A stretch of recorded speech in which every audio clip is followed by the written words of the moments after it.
Hi, and welcome to Access All Areas of Send the podcast. Today I'm joined by Lauren, and she is a coaching psychologist with a background in education, psychology, and wellbeing. She has spent many years working directly with young people from teaching psychology at A level to creating and leading a happiness project that offered creative, therapeutic support to help teenagers build resilience and navigate mental health challenges. Lauren ran a psychology degree programme in an FE college. This included designing the programme and delivering psychology lectures. Her specialist focus was positive psychology, the science of helping people thrive and live more fulfilling, meaningful lives. Alongside lecturing, she has worked as a psychotherapist and later as a coach. She now runs a coaching practice helping adults, teenagers, and families, specialises in ADHD and autism and ADHD. Her work is deeply informed by both professional expertise and lived experience.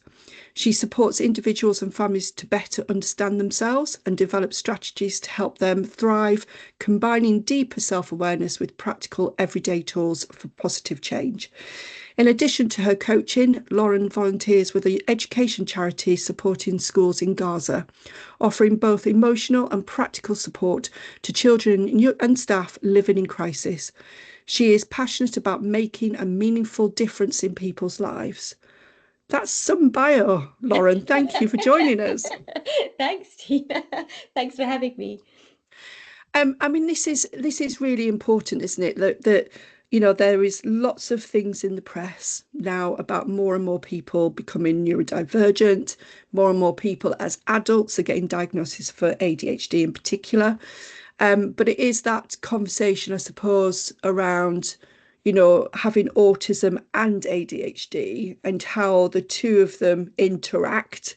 I mean, the conversations I have with families is that it's fine, I suppose, if you've got one or the other, but when you've got the two, it can add an interesting sort of twist on it.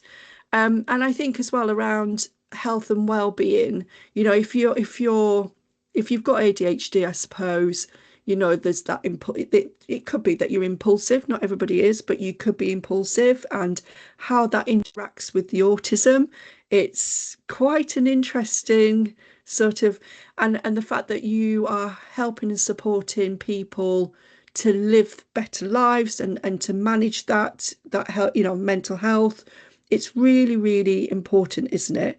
Like, Yeah. tell us some of the things, that can, what are the differences between them, and how can it help somebody to understand why their brain is working in a certain way? So between autism and ADHD, Yeah.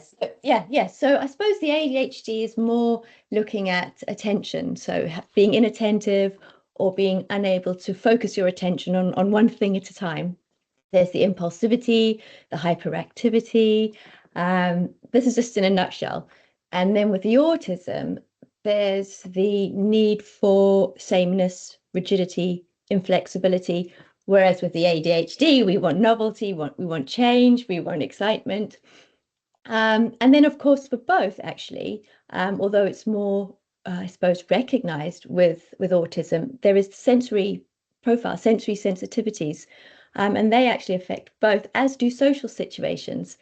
And so when you've got ADHD, as it's not officially known, but that's how we all talk about it, with ADHD, you've got this real push and pull.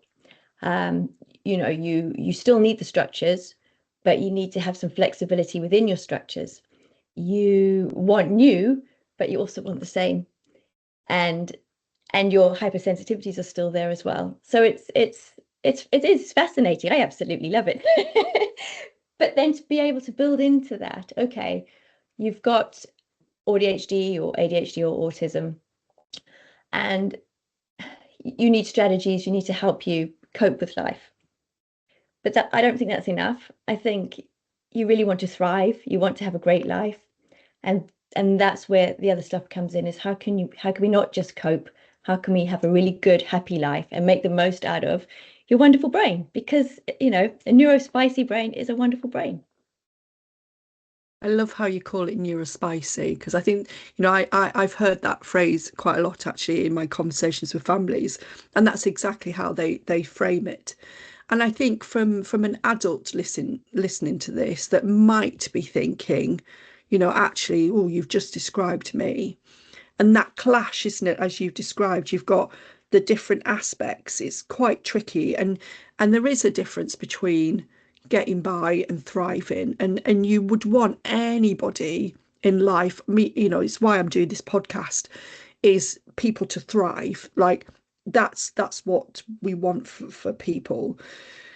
And people are probably listening to this thinking, oh my gosh, you're describing me. I haven't got any diagnosis. And I'm really struggling.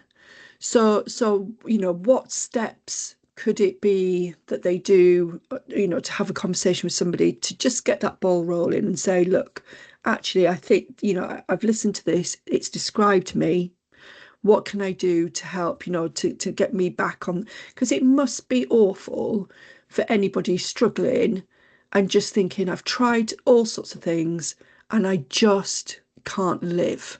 I Yeah. just can't get, live day to day. How difficult must it be, and how can they get help and support for that? That's a really good question. I do see clients who have spent years and years in therapy, in and out of therapy, and nothing's changed. And the reason is because their therapists weren't trained to recognize neurodiversity. So, for instance, if you're going to see a therapist and you've got in inverted commas, anger issues, and they're treating you for anger issues, but you're not angry, you're having meltdowns. And so the therapy will not be successful. And the client will then be feeling, oh my goodness, I'm a failure. I can't even do therapy. When all it is, a different brain. Um, so if someone's listening and they're thinking, okay, this sounds like me, what can you do? Do some more reading, do some research, look at the characteristics of people who have autism and ADHD together, or one or the other. And depending if it's affecting your work, if you have a job and it would make a difference to you, for instance, to have medication if you think you have ADHD, then get a diagnosis, because then you can have accommodations made at work. Medication can help you. I've heard about how incredible that can be, life-changing for some people. If you don't need a diagnosis because you're self-employed, then come and see a coach. Find out more, find out some strategies, meet other people who have it. I don't think a diagnosis is necessary all of the time. If you don't need one, it can be a lot of money if you do it privately. But again, like I said, if it's going to make a difference at work, then definitely do it. But finding out and understanding yourself better means you can manage yourself better, and your life will be so much easier.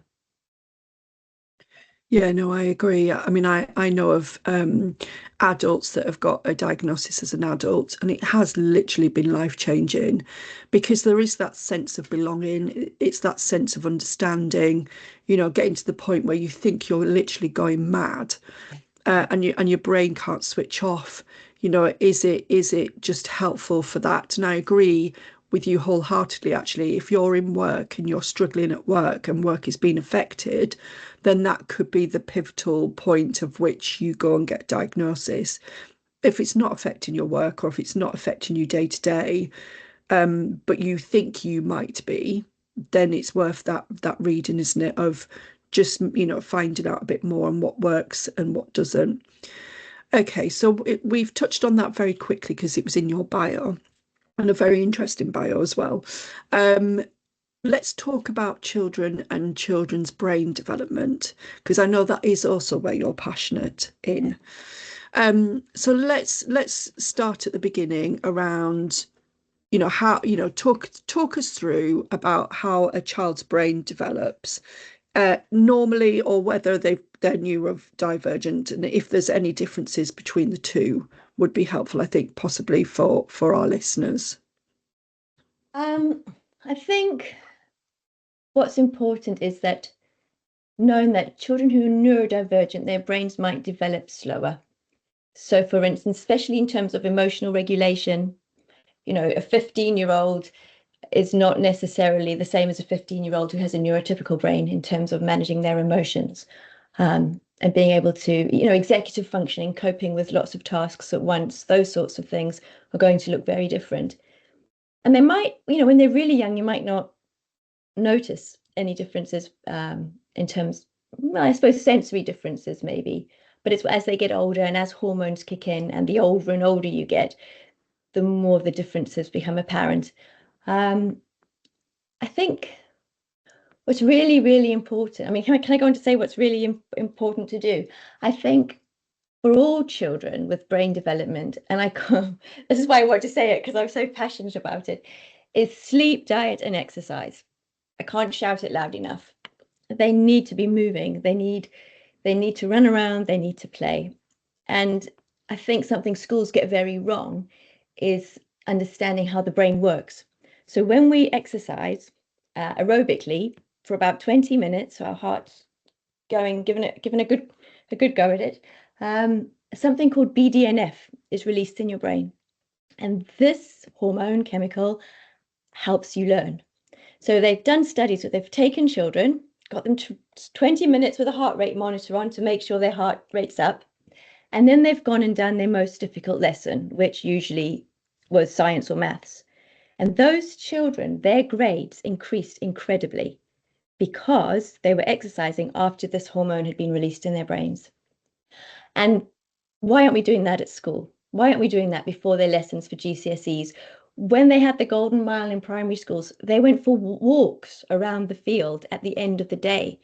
They missed the point. The point was get the juices flowing so they can concentrate. And I think that for all children, after a day of sitting in school, they need to be moving when they get home. And if your children are at home because they can't go to school for whatever reason, then do what you can to get them moving. If they can't run, they can swim. Can they swim? Can they do pull-ups? Can you get a pull-up bar? Can they do push-ups? Can they do star jumps? Make it fun, but get them moving, because I think that is incredibly important, and it leads to sleep. So if they've exercised really well, they're more likely to sleep well. And sleep is so important for the brain to recover, to process the information from the day. And so you find children who are going to school with very little sleep, or who've been up all night gaming, or for whatever reason, scrolling on their phones.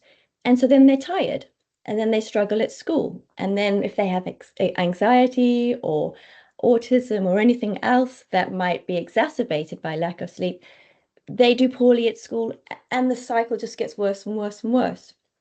So a good bedtime routine and a consistent bedtime routine is really, really important. And then, of course, diet. They need to be eating. They need to fuel their bodies and fuel their minds. And often children don't have breakfast or they don't have lunch. And to me, it's unfathomable. And I know that children often have sensory issues around food, or very small safe foods, a small sort of list of safe foods that they will eat. But then I think you need to work around that as much as possible and be really, really, I don't know, tenacious with trying to come up with novel foods for them to try, or just give them the same food if that's what they need, or if that's all they'll eat. Make sure there's vitamin supplements, and really from when children are really, really young, breakfast, lunch, and dinner, as much as you can, get that routine in along with a sleep routine, and then you're setting them up for a good structure. Whether the conditions emerge as they get older or not, at least they've got that basis. And that's a healthy brain and a healthy body. And you've touched very briefly in that around screens, screen time, because obviously that's quite pertinent at the moment with schools in particular who are thinking about banning screens and phones within, not screens, but phones within school time. And you and I have had a very brief conversation around screens. There is pros and cons to using screens. And when we mentioned, or when I mentioned it to you, I was saying to you, well, sometimes, it is helpful to have a screen when you go out for dinner, for instance, and you've got a child who isn't going to sit still at the dinner table, or you just want to eat, so you're giving them that screen, whilst they're eating, whilst they're out, shall we say. But screens on a whole, you do really have to limit it, don't Yeah. you, Yeah. for brain development? And I would almost say if you even going out for dinner, if you never give them a screen when you go out for dinner, maybe you won't have to. It's like start from when they're younger, they're used to going out and doing colouring in. And if that doesn't work, fine. But I would always have a screen as a really, really last resort, because you want them to try to learn to engage or to learn how to manage themselves in different situations. And I'm not saying for 1 minute that we can expect a child to manage themselves when they're young. And for some children, it's going to take longer and they need a lot of support. But I do think it's just the good practice of let's try this, let's try that, come on. And I think we can get strategies in place from early on for lots of children if we try. And often people find out that their children are neurodivergent a bit later on. So they've already used the screens, or they've already used things that I think, oh, maybe if you've just done colouring instead, not always, of course. I think the big thing is sleep with screens as well, not having a phone in the bedroom. Never, ever, ever phones in the bedroom. I mean, maybe if they need for their homework, but then hand it into your parents at, an hour before bedtime, or you have a basket in the lounge or somewhere where phones go every night.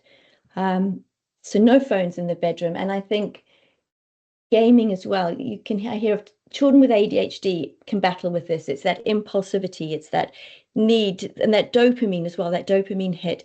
So they'll want to go and, game when everyone's asleep. Turn off the Wi-Fi. Don't let the children know the Wi-Fi password. That you, as a parent, I think you have the responsibility to take control of their screen time. If we can't manage our own screen time, and I think many adults can't, it's so easy to get lost in kind of scrolling and looking at reels on Facebook or whatever. We can't expect our children to. And so we have to be the parent and just, turn things off, take things away, and be very strict about it. I agree they're good also, for social interactions. If your child's a bit shy, or like me, you live out in the sticks, it's a good way for your children to meet up with their friends, to play games with them, or to message them. That's important. They need that social interaction. I do think that's really important, but limit the screens. Yeah, so use the screens for social interaction, Yeah. because my child is autistic, and he plays online with his cousins that are 300 miles away, so we know exactly who he's Yeah, playing with. And that's really important, isn't it, for belonging, development, all the rest of it. very But much. Yeah. equally, I wouldn't let him play overnight, even now at 23. He'd be Yeah, yeah, out. If you want to play late at night, off you go. yeah. But it's that, isn't it? It's that measure of how we manage that. And there might be some parents listening to this going, God, I wish I could get my child to do that. What practical steps, and is there a difference in their brain development if we don't do something, and we let it, they literally have a free reign of how much screen time that they have, what they eat. And you're right, there are some children with ARFID where it might be so difficult, and we're acknowledging that might be difficult. So we're not saying that you need to do much about that at the moment. But what can parents do, and what is the difference in brain development if you don't do it? Well, I think it's damaging. I think if you think about ability to concentrate, I don't know if have you seen children watching television or watching a film? They sit with their phones as well. So they're watching the screen, the TV, and they're looking at their phones. So they're not directing attention at one thing for a sustained amount of time. Now, to me, terrible because we need to be able to focus. We need to be able to hold our attention. And even when things are a bit boring, we need to find ways to stay focused. And I wonder whether it's affecting our ability to do that. I also think delayed gratification. With your phones, you don't, and screens, there's no delayed gratification. I can do it right now. I can do it right now. I can get my dopamine hit now. I'm going to go and look at this. I'm going to watch that.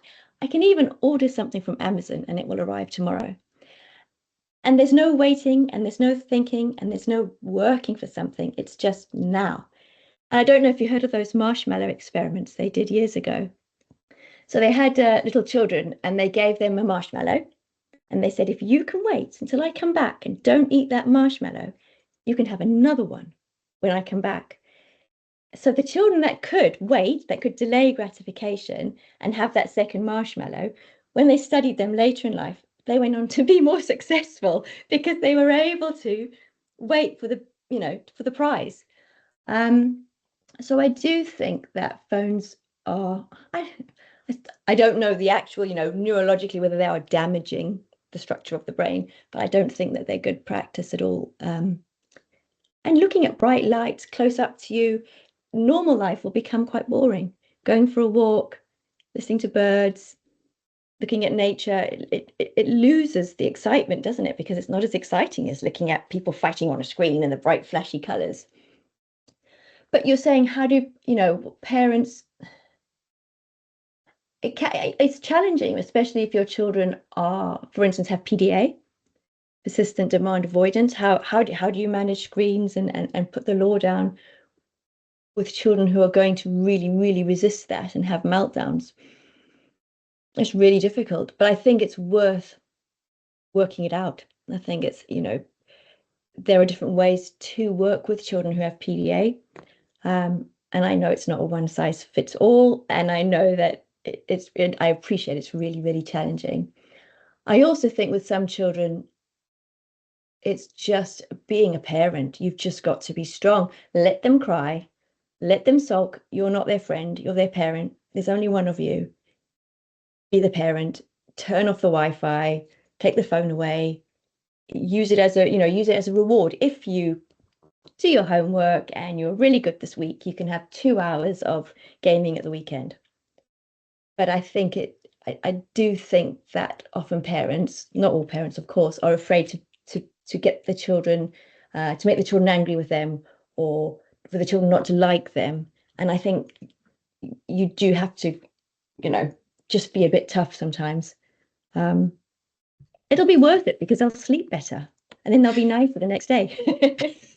Yeah, I mean, I've got, like I say, a child with autism, and he used to sleep and still does, even now. He has more than 12 hours a night sleep, which is extraordinary because most families would like, I wish I could give my right arm for that. Yeah, great. So it's, yeah, it is. I've been very lucky. But I do understand from some families who, I've literally gone to the pediatrician for melatonin because their child's just cannot switch off. And that it's really tricky, isn't it, to understand how a brain does function and how it works. And how do we get the best from our children and in regards to developing their brain, because what we find is if some children do have autism, ADHD or ADHD, as you've said, it is genetic, some of it, and so parents will sometimes have it, but again don't find out till later on. How do families like that manage this, because it's really tricky, isn't it, to understand the differences, because we're all different. Even if you haven't got those conditions. Yeah. It's so different. So as a family dynamic, how does that work? Well, it can be crazy, I imagine, pretty chaotic, depending on who's got what and how they're managing it. Yes, you're right. There is a large genetic component to both autism and ADHD. And I think if you are a parent who has ADHD, you might not like structure and routine. You might get bored really easily. You might be very scatty because that's how your brain is. And you've managed to cope, but maybe your behavior, your way of being isn't conducive for your child because they really need that routine, that structure. So very, very challenging. And I think in those instances, this family coaching, for example, or family therapy is really helpful because the parent will also benefit. I've got a family at the moment, and apparently they're all benefiting, not not just the child, because we're understanding the child's brain, but it's the same as for the parents, is having sort of managing their energy, having some routines, being aware of sensory overstimulation, understimulation, and managing that can make such a big difference. And for all of it, really, the more it's just education, the more you understand about yourself and your condition, the better able you are to help your child. And also, you as parents are role models for your children. And I think never underestimate how much that matters and how powerful that is. And they can sense, they can pick up, can't they? Your energy. If you're calm and in control, you've got everything sorted, they may feel safe. They feel like you've got them. They feel, yeah, they just safe. I think safe is the best word, really. But if you are unreliable and inconsistent and worried and anxious, they're going to experience that too. So it really is worth looking after yourself. And if you need a diagnosis or if you need to get things in place, do that for your child, if not for yourself. Yeah, no, I agree. I mean, I've said to families, and I'm the worst offender for what I'm about to say, that I use the aircraft analogy, which is if the aircraft gets into trouble, on the instructions it says to put your mask on first and then your children's. And the reason for that is that you're looking after yourself, because if you don't look after yourself, you then can't look after your children. Instinct will be you go to your child first, Yeah, which I yeah. I understand. But actually, if you don't look after yourself, you can't look after them. And at times I can be the worst offender of that. I don't follow what I say. I don't preach, do as I preach, I say. But that's interesting, isn't it? How, with the family dynamics and understanding, but also if you are anxious and angry, and you are doing the right thing by demonstrating that to your children and having that conversation of just give me 5 minutes, I just need time away, something's really upset me, and then you can talk about it if you want or not, or just say I can't talk about it now, but actually demonstrating that and what the right thing to do is really powerful, isn't it, to your Really, children? really powerful. And they'll start doing it. And they'll even do it for you. If they see you, they'll say, you need to take a moment, mummy. They learn quickly, especially emotional, especially if they're seeing it demonstrated. So yeah, very much so. Just take a minute, ground yourself, and then respond. And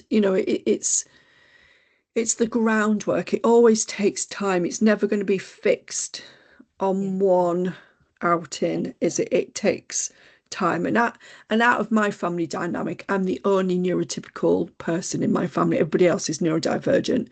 That's quite interesting in Yes. itself, let me just add.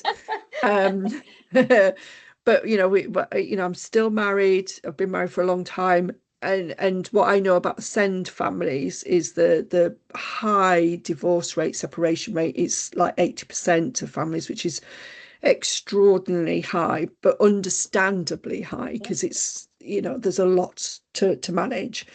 And often people say to me, how do you cope? And my coping mechanism, I suppose, is walking. I walk everywhere, and I like to go out into the nearby woods. I like to get out into nature, or just pound the streets if the weather, like, I've never seen so much rain in winter as what we've just had. But that is my mechanism. It's the pounding, not pounding, but literally walking.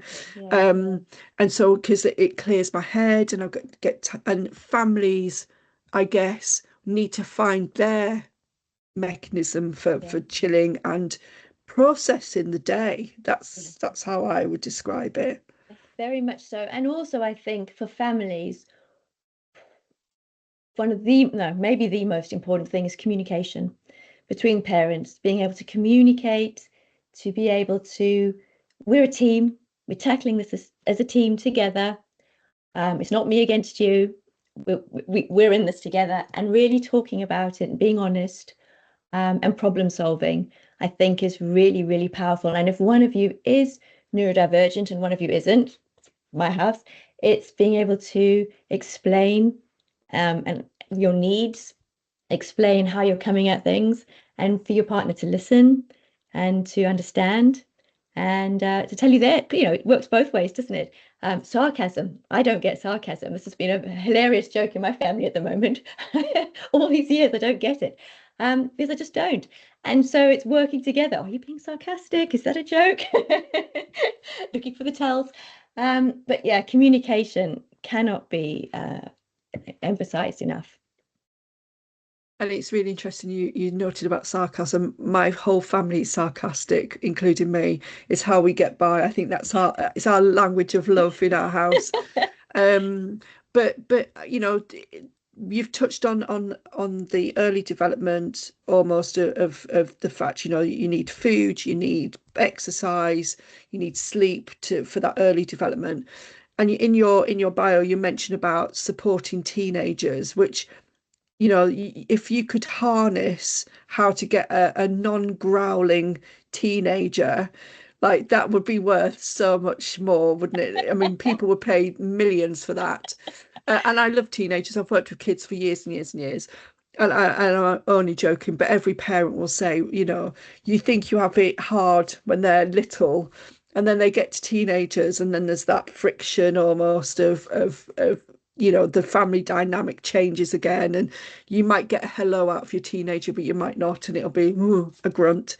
Um, so how does it change much from little children to teenagers? Is it a lot different, or is it just a case of getting to know them, knowing what works, what ticks, you know, what makes them tick, what doesn't? You know, how can we support families with teenagers that are going to be a little bit tricky, possibly? I think all of what you've said, you getting to know them from, you know, from a young age and really developing good relationships with your children, listening to them. Again, listen, not finishing their sentences, not rewording it for them, not answering questions for them when other people talk, listening to what they're saying, who their friends are, how their days go. Let them talk and let them feel comfortable talking to you.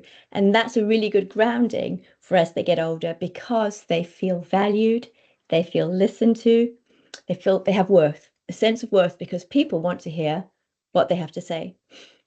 And then as they become teenagers, I really thought I'd avoided this as well. I thought my son's never going to, you know, give me those grunts. And he was the most talkative, but he does grunt. But I think because we've got that relationship established, I can check in. So we can say, right, you haven't said much the last few days. You've gone a bit quiet. Is everything okay? Or also I can say, I don't appreciate the grunts. Can you say hello to me, please? Because that's fair, right? So I think having a good grounding is really, really important. But they do change, you know, their empathy comes and goes, their ability to empathize, risk taking. You become boring and naggy, and mummy and friends become more exciting. So you do have to manage that a bit. And I think you still have to have boundaries, but the boundaries are going to change. And I think that's important as well, is to negotiate boundaries as they get older. And as a verbally, okay, you're a bit older now, so maybe I will let you come home a little bit later, or yes, you can have your phone for a bit longer, or whatever it is. But let them know that this is a negotiation and you're extending the boundaries because they're showing that they're able to be more responsible. Um, what else? Yeah. I think they still need managing, though. I think they still need, Yeah. I think a mistake maybe some people make is because they're teenagers, they leave them to it. And I don't, they're not adults. They're mini adults or big children. So they still need structure, they still need the rules, and they still need your guidance. It just might look a bit different. It might be more collaborative. I agree. And we've been talking about the brain development. Is the brain still developing as a teenager? Yes, Is yes, it yes, still doing very that? much. Until you're in your 20s. And then even then, the brain's plasticity, right? It's plastic. So you can still learn skills, you can still retrain it for, almost for forever. Um, but yes, they're not adults until, the brain isn't adulting until it's in its, I don't know what age, but early 20s. So very much so it's still developing. Which is why things like when I was younger, it was a big thing, like not for children not to be smoking cannabis at a young age, or any age really, but because it would stunt brain development and emotional development. So yeah. So it's again looking after yourself, sleeping well, eating well, drinking Water. water, Yes, not not alcohol alcohol. and not energy drinks, not these crazy monster energy drinks. No. And you say no to the energy drinks. Does it have an Mhm. impact on the brain development, Well, I energy think it's drinks? um if for children who are it's that stimulant, isn't it? It's like having loads and Mm. loads of caffeine, so you're wired, and so you're not able to come down and concentrate. Or this is your chosen way to be, and so it affects your sleep. And so again, brain development is affected because you're not sleeping properly. Or sometimes as well, if you have too much caffeine and you drop when you suddenly don't drink it anymore, then you're sleeping lots, but it's interrupted maybe. So Yeah. you're not getting that rest, isn't it? Like you Yeah. said, your body needs to rest. And It's so your important. brain. And your brain, your brain processes things when you're sleeping. There's healing, there's all sorts of so much goes on in there, um, in the hours that you're sleeping, which is why we need a decent amount of sleep as well, because lots of work needs to be done. So you wake up refreshed and ready to learn, and then you go to bed processing what you've learned, and the cycle continues. So again, it's going back to that very basic: eat well, sleep well, exercise. Exercise. Yep. Yeah. So if you're in a job that's sitting down a lot, you need to exercise maybe a bit more than your peers who don't. So it's just that, isn't it? That's how you manage Yeah. yourselves, isn't it? Yeah, it And manages it's your a trick. stress, makes you feel good, and it's so simple, but it's so basic, but it makes a big difference. It's not a cure-all, but it makes a difference, and it's a really good start. Um, yeah, and for everybody, but as teenagers especially, they're stuck in school all day, sitting like this all day. What? And then they're on the bus or they walk home. Okay, they walk home, that's a bit of exercise. And then it's either in front of the desk or on the sofa or gaming. Where's the movement? And so how's your brain learning? So it's, And yeah. and that's so important, isn't it? Is the brain development as we get older. I mean, as a psychologist, do you worry about the children that you're seeing now, about what adults they're going to be when they're older? Like I'm of an age where I didn't sit down at school all day. We had lots of regular PE. We had the ropes that we used to have to climb up. I was quite sporty as well after school, so I did lots of sport, and that's embedded in me. Like, there's not many days that I don't do anything. Like, I need to be active, I need to do stuff. Does it worry you as a psychologist about those children who are quite sedate now? They sit all the time, they game, they're on computers. Do you worry about what they're going to be like when they're adults? I worry that they're going to get depression. They'll develop anxiety. They're not used to dealing with situations. They're not used to problem solving. They're not used to working with people face to face. So I think in so many ways that the more you are stuck behind a screen and not engaging with the world and not dealing with the world and going out your door and having to move around and you're not resilient. And I think it's about using your initiative. It's about that spark. I find the spark can be missing quite a lot from just that zest for life, that enthusiasm. And you do see it, even when I was teaching, it wasn't it wasn't everyone, but there'd be a few every now and then that just had that spark, and you'll always remember them because they were lit up, they were listening, they were alive with life. And I do worry that there is not enough engagement with the world in a way from children. That sounds weird, but that's, yeah, I do feel that. I'm not worried about as they become adults, I suppose, yeah. But then I have some fantastic clients. I have some who have all sorts of challenges that you think, wow, you poor thing, it's not fair. And yet they are ready to take on the world. So I think that has a lot to do with parenting probably as well. Parents who believe in them and support them and encourage them to tackle things. And yeah. Have I answered that question? You did, and it is about the mindset, isn't it? And you're right, if parents, I mean, I've worked in schools, and I've also like worked with, I don't know how many families over the years, I've lost count, where, they either they struggle with their own identity and their own needs, which is really tricky, because unless you get that sorted, you can't then help your child. But then I've also met some amazing families, and I'm not saying that the families who struggle with their children are not amazing, because they are, because they get up every day and they show up. Yeah. That's amazing. But you can see some families who understand it more. They understand their own needs, or they might not have needs, that they don't, they're neurotypical, and they understand the child, and they've put everything they can. They've literally put everything into it, and it does make a difference. Yeah. But unless you sort yourself out as a parent, and I say, and I don't mean that, I'm going to get lynched now.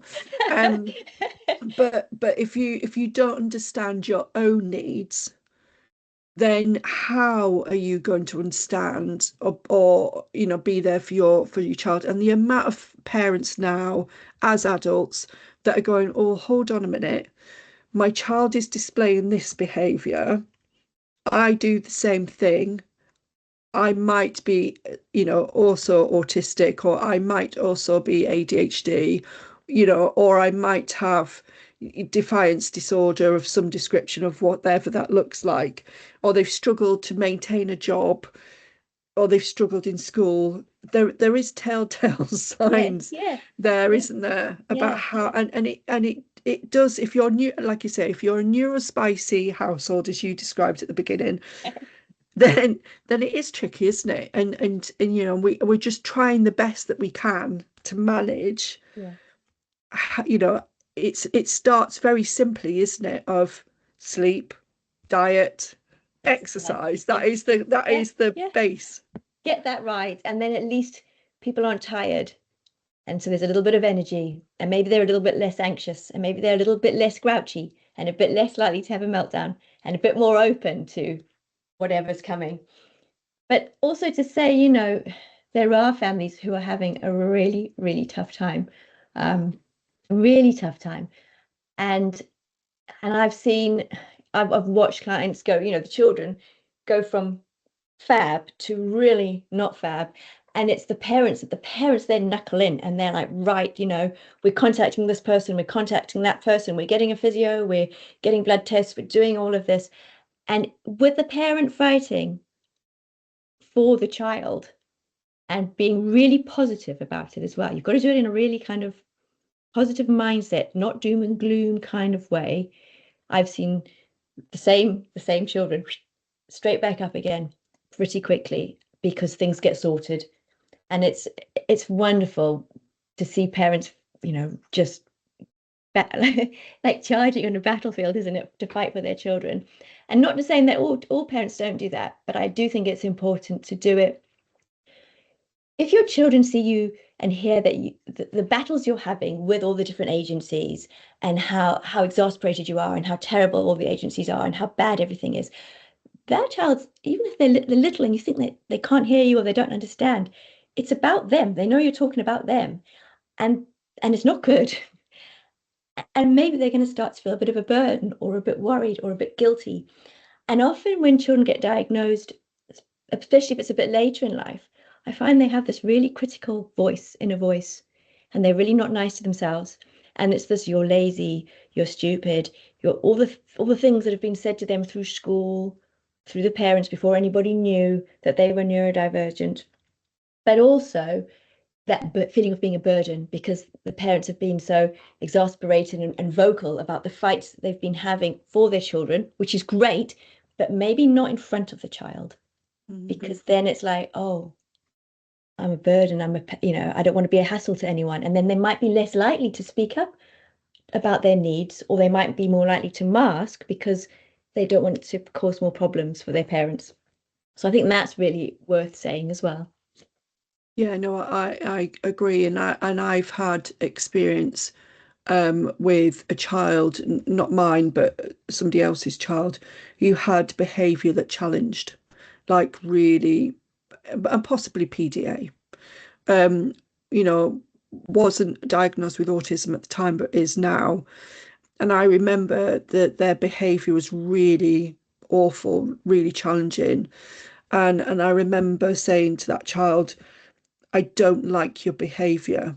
I love you, but I don't like your behavior, because you're acknowledging the child as, lovely at times, not all the time, Yeah. but lovely at Yeah. times, you know, very, very giving. And then something happens and their behavior is just off the charts, really bad, hitting out, hurting somebody. It's just that acknowledgement of, I love you, but I don't like your behavior, isn't it? Behavior. Yeah. Yeah. Your behavior's not, it's isn't working. Yeah. Yeah. So then that conversation of, so how Yeah. do we change that? Yeah. What started that behavior? How do we fix that? Is it something in your environment? Is it something that happened? Because what I know with families as well is that Coke bottle effect, where they literally hold it on at school and then come home and they just, because it's their safe space, isn't Yeah. it? Yeah. It's the same sort of conversations, isn't it? It's not that they're being horrible outwardly, it's just they've reached their peak. So it's those conversations of, so okay, so how do we manage that Yeah. behavior? And also, I think it's worth considering that lots of children don't actually know themselves. They're not self-aware enough to be able to recognize triggers or to know what they're feeling. And so it's not as easy sometimes as saying, well, why do you feel like that? Or what happened just before that? Because it might not be what happened just before that explosion. It might be something that happened a day before. And then it's added some and grown and something else and something else. And so the slightest thing could have made them explode. Mm. And so I think the parent also needs to sort of recognize that the child might say they're fine when they're not fine, and to help the child identify what's going on in their body. How are you feeling in your body? We can help them learn emotions in a way, because emotions aren't easy for all of us. Not everyone can identify, oh, I'm frustrated at the moment. I don't know that, but I might feel tension in my shoulders, which tells me I'm frustrated. So it's those sorts of conversations to help the child learn themselves that I think help help. No, and that's a really good answer actually about the self-awareness, because it's our duty, I suppose, as a parent, to have those conversations with our children around. So what you're displaying is this. This is what you can do about it, because you're right. They don't often recognise the feelings, do they? No, and especially neurodiverse children, they often have alexithymia, so they don't, which is when you don't recognize emotions. And so they can be thinking they're acting fine, then all of a sudden meltdown, and you're like, well, where did that come from? And then it's working with them, and that means observing for them, because they might not know. They just go, I don't know. But you might notice whenever they're in a crowd, then they have a meltdown. So then you can point that out to them and then work with them to start recognizing, okay, we're in a crowd. Can you feel anything in your body? Is there anything different that might signal to you that you are going to have a meltdown? So to help them develop that awareness, really, really important. I think that's a really important thing to sort of add.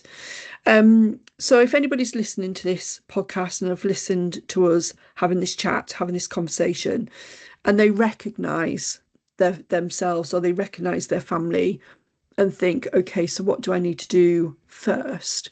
Because when I've spoken to adults with ADHD in particular, they want to be told what the And next also step can is. do too, yeah, be told what to do. Yeah, sorry. Yeah.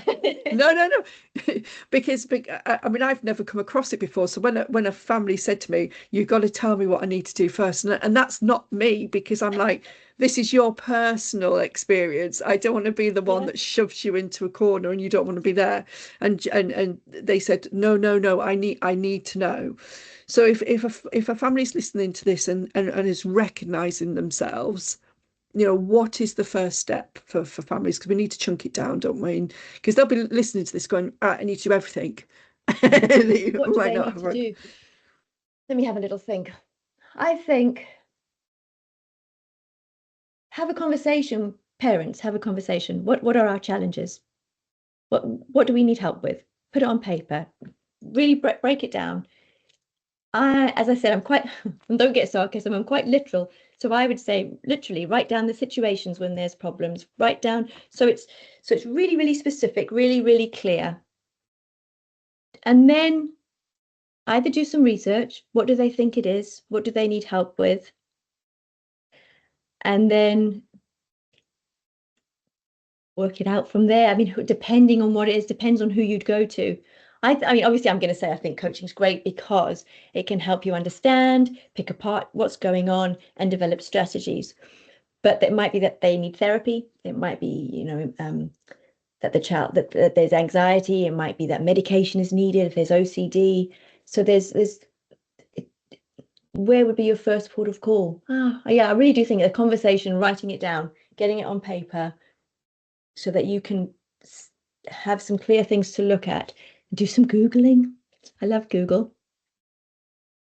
Yeah, no, I agree. And there's also, if you think that your child has got special educational needs and disabilities and you do not know where to go, the parent carer forums in your local area will be able to signpost you to services. So if you think that you are a child, that you've got a child with additional needs, go to them as well. Because do the list first.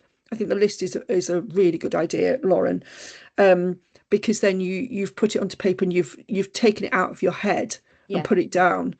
Um, and speak to them. They will also signpost you to adult services. So if you think that as an adult, as a mum and dad, or step parent, grandparents, whatever, that you might be on the autism spectrum, or you might have ADHD, or you might have both, they will be able to signpost you to adult services as well. So I give them a shout. They are available on Google. So you put your local area in, so your local authority area and the parent carer forum, or go onto contact website. You can find the details there, and I'll put it all in the chat, in the bio, because that could then start those conversations. And I agree with coaching. I love coaching. I've taken part in lots of coaching sessions over the years, and coaching is different to therapy. It Yeah. is it Yeah. And is about yeah. having a chat and finding things, not just finding out things, but actually finding solutions to things, or taking steps in directions to finding the answers, isn't it? Yeah. That's a Yeah. good thing about coaching.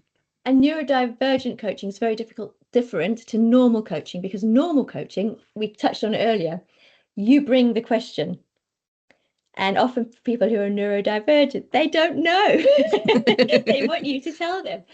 So in neurodivergent coaching, you can do that. You can go, right, these are the things we can look at. What do you want to look at? Or I think we should look at this because you've said that. So it's a bit more directive maybe, but also developmental, because it's helping people understand what's going on for them, how their brain works. Yeah. And also I think sometimes schools can be helpful if they might have, if it's to do with young children, or there might be people at school that can help point them in a direction. Yeah. No, that's a good shout about schools, especially as things have been announced recently, that there's going to be more support and early help intervention, so that might be a good avenue to go down to. Lauren, we've reached the end of our time. It's gone by really quickly. Thank you so much for joining me. I will put all of Lauren's details in the bio of the podcast. So if you need to get in touch with Lauren, you can. But thank you, Lauren, for taking the time to chat to it. It's been very interesting. Thank you. Thank you very much. Thank you, Tina. I've really enjoyed it.